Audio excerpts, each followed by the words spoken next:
He was a man born into a world of chaos and violence, an orphan who never knew his father, a child who lost his mother before he could remember her face, a boy who was shunted from one guardian to another, a young man who was known for his honesty and integrity in a city that was drowning in greed and idolatry. And then, at the age of 40, while meditating alone in a cave in the desert, he was seized by an overwhelming force, a presence so terrifying that he trembled and begged for it to release him. He was commanded to speak, to recite words that were not his own, words that would change the course of human history. The man was Muhammad, and the words were the beginning of a revelation that would transform the Arabian Peninsula, ignite one of the world's great civilizations, and give birth to a faith that would be embraced by billions of people. But here is what most people do not realize about Muhammad, the man who is revered as the final prophet of God. The man whose name is spoken with reverence by more than 1 billion people was a man who was deeply human, a man who was haunted by doubt, a man who was terrified of his own mission, a man who wept for his followers, a man who mourned the loss of his children, a man who was persecuted, mocked, and driven from his home, a man who was forced to lead armies into battle, a man who forgave his enemies at the moment of his greatest triumph, a man who was not a god but a messenger, a man who was a servant, a man who was a mercy to all the worlds. To understand Muhammad, you have to go back to the beginning, to the sweltering heat of the Arabian Peninsula in the year 570, a world of shifting sands and shifting loyalties, a world where tribal feuds could last for generations and where the strong preyed upon the weak. He was born in Mecca, a city that was both a spiritual center and a commercial hub, a place where pilgrims from across the peninsula would gather to worship the 360 idols that were housed in the Kaaba, the ancient cube-shaped building that was believed to have been built by Abraham and his son Ishmael. His father, Abdullah, was a merchant who died before Muhammad was born, leaving his pregnant wife Amina to raise their child alone. According to tradition, Abdullah had been traveling with a caravan from Syria when he fell ill and died in the oasis of Yathrib, a town that would later become known as Medina. Muhammad was born into the Banu Hashim clan of the Quraysh tribe, a family that was respected but not wealthy, a family that had lost much of its influence in the cutthroat politics of Mecca. He was a boy who was destined to be an outsider, a boy who was marked by loss from the very beginning. It was customary among the noble families of Mecca to send their infants into the desert to be raised by Bedouin nurses, a practice that was believed to strengthen the child's constitution and immerse them in the pure, uncorrupted Arabic language. Muhammad was entrusted to Halima al-Sa'diyah, a poor woman from the Banu Sa'd tribe who was struggling to feed her own children. She would later recall that Muhammad was unlike any other child she had ever nursed. He was calm, content, and unusually intelligent. He spent 4 or 5 years with Halima's family, tending to the sheep as soon as he was old enough to walk, learning the ways of the desert and the rhythms of a life that was both harsh and beautiful. When he returned to his mother in Mecca, he was a boy who had been shaped by the vastness of the desert, a boy who understood the value of silence and the importance of self-reliance. But his happiness was short-lived. When Muhammad was 6 years old, his mother took him to Yathrib to visit the grave of his father. It was a journey that was filled with sadness and a sense of loss. On the return journey, Amina fell ill and died, leaving Muhammad alone in the world. He was brought back to Mecca by his mother's servant, and he was placed under the guardianship of his grandfather, Abdul Muttalib, the chief of the Hashemite clan. Abdul Muttalib was a man of immense authority and dignity, a man who was deeply respected by the Quraysh. He loved his grandson dearly, and he would often say that Muhammad was destined for greatness. But Abdul Muttalib was old, and he died just 2 years later. Muhammad was 8 years old, and he was once again alone. He was now entrusted to his uncle, Abu Talib, the new chief of the Hashemite clan. Abu Talib was a kind and generous man, but he was also a man who was struggling to support his own large family. He took Muhammad into his home, and he raised him as his own son. Muhammad grew up in the shadow of poverty, but he also grew up surrounded by love. He worked as a shepherd, tending the flocks of his uncle and other Meccan families, and he learned to be patient, observant, and resourceful. When he was 9 years old, he accompanied his uncle on a caravan journey to Syria, a long and arduous trek across the desert that exposed him to the wider world and taught him the art of trade. He continued working as a merchant, and he began to build a reputation for himself as a man of honesty and integrity. He was known as Al-Amin, the trustworthy, a title that was given to him by the people of Mecca because they knew that he could be trusted with their most valuable possessions. Among the wealthy merchants of Mecca was a woman named Khadija, a widow who had inherited a substantial fortune from her 2 previous husbands. She was a woman of intelligence and business acumen, a woman who was respected by the Meccan elite. Impressed by what she had heard of Muhammad's honesty and competence, she employed him to take her merchandise to Syria. He was 25 years old and she was 40. When he returned from the journey, having completed his task with exceptional skill and integrity, Khadija was even more impressed. She sent a proposal of marriage through a trusted friend, and Muhammad accepted. It was a marriage that would change his life. Khadija was a woman of immense strength and wisdom, a woman who would be his pillar of support during the darkest times, a woman who would be the first to believe in him when he received his prophetic mission. She would bear him 6 children, including a son named Qasim, who died before his 2nd birthday, and 4 daughters who would survive into adulthood. Muhammad was now a man of substance, a respected merchant with a wealthy and loving wife. His future seemed secure. He had established himself in the community, and he could have easily settled into a life of comfort and prosperity. But he was not at peace. He was increasingly disturbed by the social and moral decay of Meccan society. The rich were exploiting the poor. The weak were being crushed by the powerful, and the worship of idols was drowning out any sense of spiritual purpose. He began to withdraw from the world, seeking solitude and contemplation in the rocky hills that surrounded Mecca. He would retreat to a cave on Mount Hira, a mountain that was known as Jabal al-Nur, the mountain of light, where he would spend days and nights meditating, reflecting on the meaning of life and the nature of the universe. He was a man who was searching for the truth, a man who was preparing himself for something that he could not yet understand. It was during one of these retreats, on a night in the month of Ramadan, that everything changed. He was 40 years old, and he had reached an age of maturity and wisdom. He was in the Cave of Hira when he was seized by an overwhelming force, a being of immense power and light that he would later identify as the angel Gabriel. The angel commanded him to recite, to speak words that were not his own. Muhammad was terrified. He could not read or write, and he protested that he was not able to do what was being asked of him. But the angel embraced him, squeezing him with such force that he felt as if his breath was being crushed out of him. The embrace was repeated 3 times, and each time Muhammad protested that he could not read. Finally, the angel released him, and the first words of the Quran were revealed to him. Read in the name of your Lord who created man from a clot. Read, for your Lord is most bountiful, who teaches by the pen, teaches man that which he knew not. It was a moment of profound significance, a moment that would mark the beginning of a new era for humanity. Muhammad was terrified by the experience. He had been confronted by something that was far beyond his understanding, something that was both terrifying and awe-inspiring. He rushed home to Khadija, trembling and shaking, and he cried out, "Cover me, cover me." He was a man who was overwhelmed, a man who was not sure if he was losing his mind or if he had truly been touched by the divine. Khadija, with her wisdom and her love, calmed him down. She listened to his story and she believed him. She became the first convert to Islam, the first person to accept that Muhammad was a messenger of God. She took him to her cousin Waraka ibn Nawfal, a man who was well-versed in the scriptures of the Jews and Christians, and Waraka confirmed that Muhammad was indeed a prophet, that he had been visited by the same angel who had come to Moses and Jesus. The revelations continued throughout the rest of his life. He would receive them in various circumstances, sometimes in a state of deep contemplation, sometimes while walking or riding, and sometimes in the midst of a crowd. The words that were revealed to him were powerful, poetic, and deeply profound.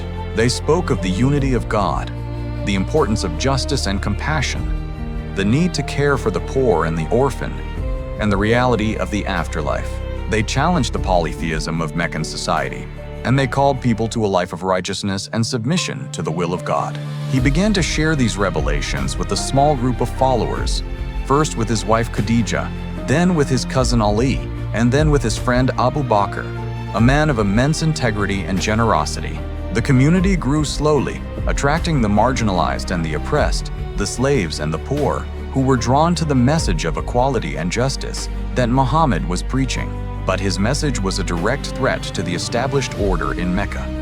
The Quraysh leaders, who controlled the city and profited from the pilgrimage trade, were furious. Muhammad was declaring that their idols were worthless, that the worship of the old gods was a form of ignorance, and that the rich would be held accountable for their treatment of the poor. They saw his message as an attack on their authority and their livelihood. They began to persecute his followers, subjecting them to torture, harassment, and economic boycotts. Some of the slaves who had converted were forced to lie on the scorching desert sand with heavy stones on their chests, while their masters tried to force them to renounce their faith. Muhammad himself was subjected to constant ridicule and abuse. He was called a liar, a madman, and a poet.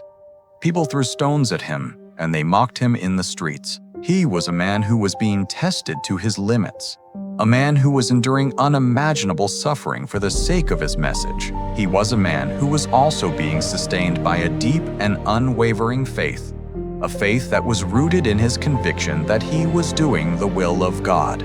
The persecution became so intense that Muhammad advised his followers to seek refuge in Abyssinia, a Christian kingdom across the Red Sea, where they would be protected by the just and wise ruler, the Negus. Several groups of Muslims migrated to Abyssinia, leaving behind their homes, their families, and their possessions. It was a sign of the growing desperation of the community, and it was a testament to their unwavering faith in Muhammad and his message. The Quraysh, however, were not content to simply let them go. They sent a delegation to the Negus, demanding that he hand over the refugees. But the Negus, after hearing the Muslims describe their faith and reciting some of the revelations that had been given to Muhammad, refused to send them back. He recognized that the message of Muhammad was compatible with the message of Jesus, and he extended his protection to the refugees. It was a small victory for the Muslims, a sign that their message was being heard and respected, even by people of other faiths. As the persecution continued, Muhammad and his followers were subjected to a social and economic boycott that lasted for 3 years. The Quraysh clans agreed to ostracize the Banu Hashim and the Banu Muttalib, the clans that were loyal to Muhammad. They refused to trade with them, to marry them, or to associate with them. Muhammad and his followers were forced to withdraw to a valley on the outskirts of Mecca, where they endured years of hunger, deprivation, and suffering. They were cut off from food and water, and they were forced to survive on the leaves of trees and the dried skin of animals. It was a time of immense hardship, a time that tested the limits of their endurance. Muhammad was a man who was bearing the weight of his community on his shoulders, a man who was constantly praying for relief and guidance. He was a man who was also suffering from the loss of his 2 great supporters, his uncle Abu Talib, who had protected him from his enemies, and his beloved wife Khadija, who had been his pillar of strength and comfort. He was a man who was at his lowest point, a man who was experiencing the depths of human despair. It was a year of sorrow, a year that would be remembered as the year of grief. But Muhammad did not give up. He was a man who was determined to continue his mission, a man who was driven by a sense of purpose that transcended his own personal suffering. He began to seek new allies, traveling to the city of Taif, where he hoped to find support among the powerful tribal leaders. But he was met with hostility and rejection. The people of Taif mocked him, and they drove him out of their city, pelting him with stones until his feet were bleeding and his body was bruised. He was a man who had been humiliated, a man who had been rejected by his own people and by the people of a neighboring city. He was a man who was feeling the full weight of his isolation. But even in his moment of despair, he turned to God, praying for mercy and guidance. He said, "O God, to you I complain of my weakness, my helplessness, and my humiliation before the people. O most merciful, you are the Lord of the weak, and you are my Lord. To whom will you leave me? To a stranger who will show me hostility? or to an enemy who will have power over me. As long as you are not angry with me, I do not care about anything else." It was a prayer of profound humility, a prayer that reflected his deep and abiding faith in God. The turning point came when a group of people from the town of Yathrib, a fertile oasis to the north of Mecca, visited him during the pilgrimage season. They were seeking a leader who could unite their warring tribes and bring peace to their community. They were impressed by the message of Muhammad, and they pledged their allegiance to him. They returned to Yathrib, and they began to spread the message of Islam among their people. Over the next few years, more and more people from Yathrib embraced Islam, and they invited Muhammad to come to their city and serve as their leader. The migration, the Hijra, was a moment of profound significance. It was not just a physical journey, it was a spiritual journey. A journey from persecution to freedom, from oppression to dignity. In 622 CE, Muhammad and his followers left Mecca, traveling across the desert to Yathrib, which would later be renamed Medina, the city of the Prophet. The Hijra marked the beginning of the Islamic calendar, and it was a turning point in the history of Islam. In Medina, Muhammad was able to establish the first Islamic community, a society that was based on the principles of justice, compassion, and the rule of law. He created a constitution, the Constitution of Medina, which recognized the rights of all the people living in the city, including the Jews, Christians, and the pagan tribes. It was a document of remarkable foresight, a document that recognized the importance of religious freedom and the equality of all citizens before the law. He built a mosque, the first mosque in Islam, which served as a place of worship, a center of community life, and a school for the believers. He also established a system of social welfare, ensuring that the poor and the needy were cared for. He was a man who was building a new society, a society that was based on the principles of faith, justice, and compassion. The Quraysh in Mecca were not content to let Muhammad establish a rival community. They saw him as a threat to their authority, and they were determined to destroy him. They launched a series of military campaigns against Medina, seeking to crush the Islamic community and to bring Muhammad back to Mecca as a prisoner. The first major battle, the Battle of Badr, was a decisive victory for the Muslims. They were outnumbered 3-1, but they were fighting with a conviction and a faith that was far stronger than the fear that motivated their enemies. It was a moment of triumph, a moment that proved that God was on their side. But the victory was followed by a defeat at the Battle of Uhud, a battle that was marked by the disobedience of some of the Muslim archers who had been ordered to hold their position, but who had abandoned their posts to collect the spoils of war. The defeat was a devastating blow, a moment that tested the faith of the community. Muhammad was wounded in the battle, and he was deeply saddened by the loss of so many of his companions. But he did not lose hope.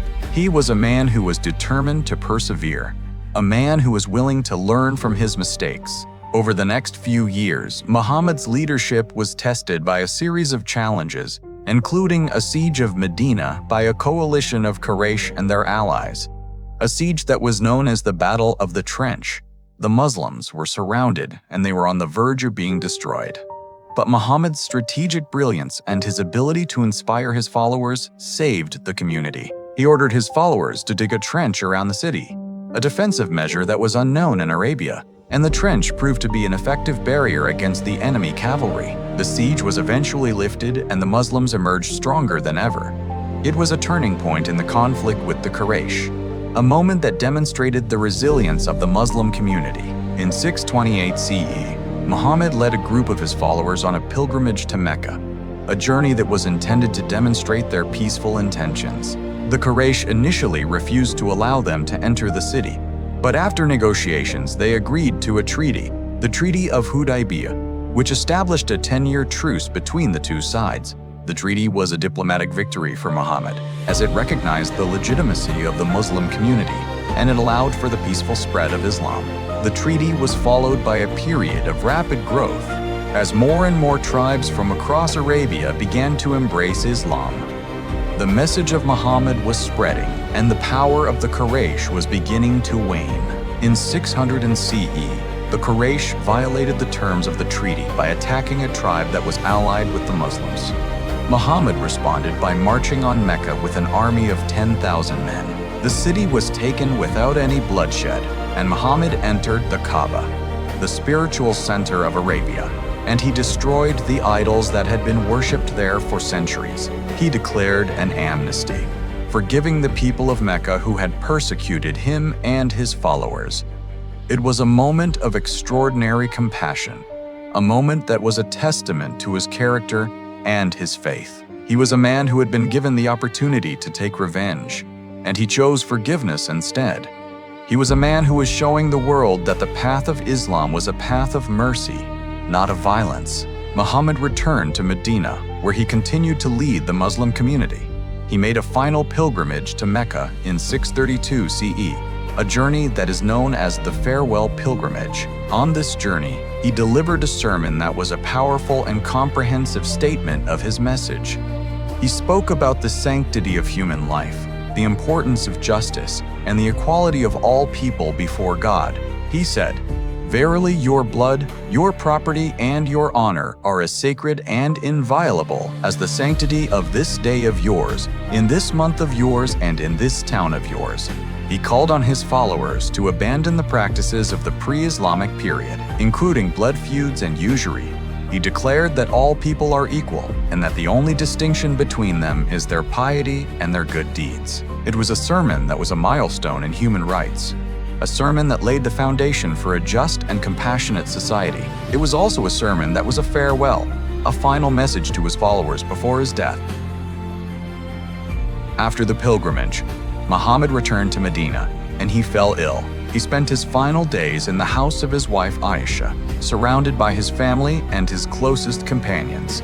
He was in pain, but he continued to pray and to offer guidance to his followers. He died on June 8, 632 CE, at the age of 63. His death was a moment of profound grief for the Muslim community.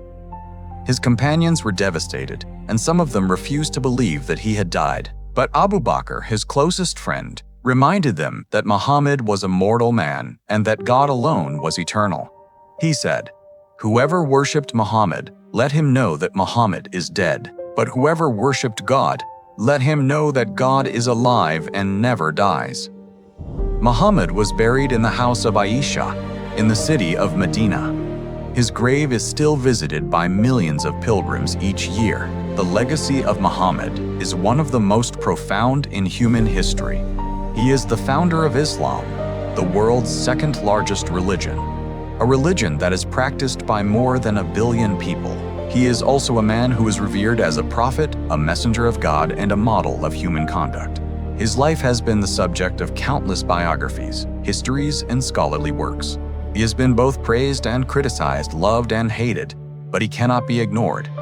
He was a man who changed the world. He was a man who brought a message of monotheism, justice, and compassion to a world that was drowning in ignorance and injustice. He was a man who established a community that was based on the principles of equality, brotherhood, and the rule of law. He was a man who was a military leader, a statesman, a lawgiver, a judge, and a spiritual guide. He was a man who was deeply human, a man who loved his family, a man who wept for his followers, a man who was tempted and tested, a man who endured unimaginable suffering and who emerged from it all with a message of hope and peace. Why should someone born today still care about Muhammad? Because his life is a testament to the power of faith and the importance of perseverance. He was a man who was an orphan, a man who was persecuted, a man who was driven from his home, a man who was mocked and ridiculed.